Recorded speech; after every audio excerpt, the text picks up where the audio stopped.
I intend to resign as party leader, as Prime Minister, after the party selects its next leader through a robust, nationwide, competitive process. जो शिक्षा क्रांति पंजाब ਦੇ ਵਿੱਚ ਪਿਛਲੇ 2 ਸਾਲ ਤੋਂ ਸ਼ੁਰੂ ਹੋਈ ਹੈ, ਸ਼ਾਨਦਾਰ classroom, laboratories, tennis, basketball, swimming pool, ground, वो सारे असी ਇੱਥੇ कर रहे हैं तो कामयाबी हो रही है। मुख्यमंत्री भगवंत सिंह मान के नेतृत्व वाली पंजाब सरकार शिक्षा के क्षेत्र में क्रांति कर रही है। तभी तो 10 लाख से अधिक छात्रों ने सरकारी स्कूलों में दाखिला लिया है। 118 स्कूल ऑफ एमिनेंस खोले गए हैं। स्मार्ट क्लासरूम, फ्री वाईफाई, आधुनिक लैब से स्कूलों को लैस किया गया है। अगर देखा जाए तो उस स्कूल की जो फैसिलिटीज थी और जो इस स्कूल फैसिलिटीज है वो बहुत ही अच्छी तरह से प्रिपेयर की गई है और जो प्राइवेट स्कूल से है उससे भी काफ़ी बेहतर हमें फैसिलिटी प्रोवाइड की जाती है। पुराने स्कूल से नए स्कूल में शिफ्ट हुए हमें बहुत अच्छा लग रहा है यहाँ पे, और यहाँ पे बहुत ज़्यादा फैसिलिटीज दी गई है। बिल्कुल एक प्राइवेट स्कूल की तरह दी गई है यहाँ पे फैसिलिटीज। मुख्यमंत्री भगवंत सिंह मान के नेतृत्व वाली पंजाब सरकार में जिस तरह से शिक्षा क्षेत्र में काम हो रहा है उसमें बच्चों को अपना उज्जवल भविष्य साफ दिखाई दे रहा है। कनाडा के प्रधानमंत्री जस्टिन ट्रूडो ने अपने पद से इस्तीफा दे दिया है। अपनी सरकार और व्यक्तिगत आलोचनाओं के बीच उन्होंने ये फैसला लिया है। ट्रूडो ने कहा, मैं नए नेता का चयन करने के बाद पार्टी नेता और प्रधानमंत्री के रूप में इस्तीफा देने का इरादा रखता हूं। ट्रूडो ने बताया कि उन्होंने अपनी लिबरल पार्टी के अध्यक्ष से नए नेता के चयन की प्रक्रिया शुरू करने को कहा है और ये कि अगले नेता के चुनाव तक वो कार्यवाहक पीएम बने रहेंगे। जस्टिन ट्रूडो 11 सालों से लिबरल पार्टी के नेता और 9 सालों से कनाडा के प्रधानमंत्री थे।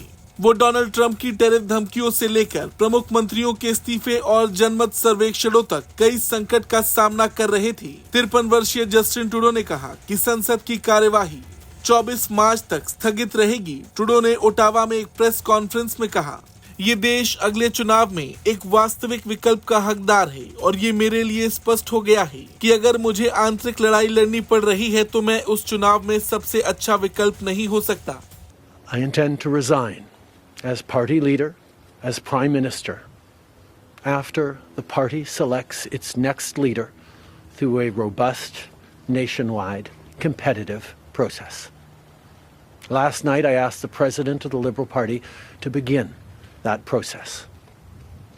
This country deserves a real choice in the next election, and it has become clear to me that if I'm having to fight internal battles, I cannot be the best option in that election. Justin Trudeau ने अपने संबोधन में कहा, एक नया प्रधानमंत्री और liberal party का नेता अगले चुनाव में अपने मूल्यों और आदर्शों को लेकर जाएगा। मैं आने वाले महीनों में इस प्रक्रिया को देखने के लिए उत्साहित हूँ।